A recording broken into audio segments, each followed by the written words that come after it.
Okay, this is a video like from one of my other YouTube videos, but this is the day before what it looks like. And soon this house is gonna look way it. But this is the house I made. I call it the dome, and I have two little ponies I 3D printed inside of it. It's like, and I'm gonna put them right here to the next day. Wait guys until you see what it looks like the next day. It looks just so, yeah. Just wait for it to see what it looks like the next day. Alright? I'm still recording it.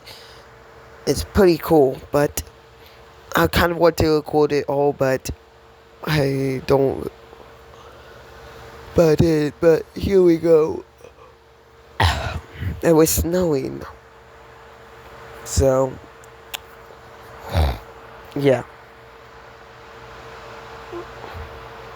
Here we go.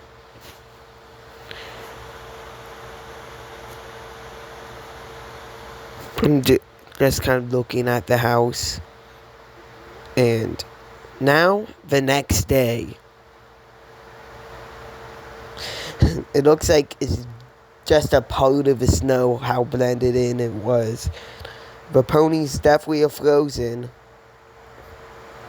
And they're still outside, so they're probably going to be frozen into the log.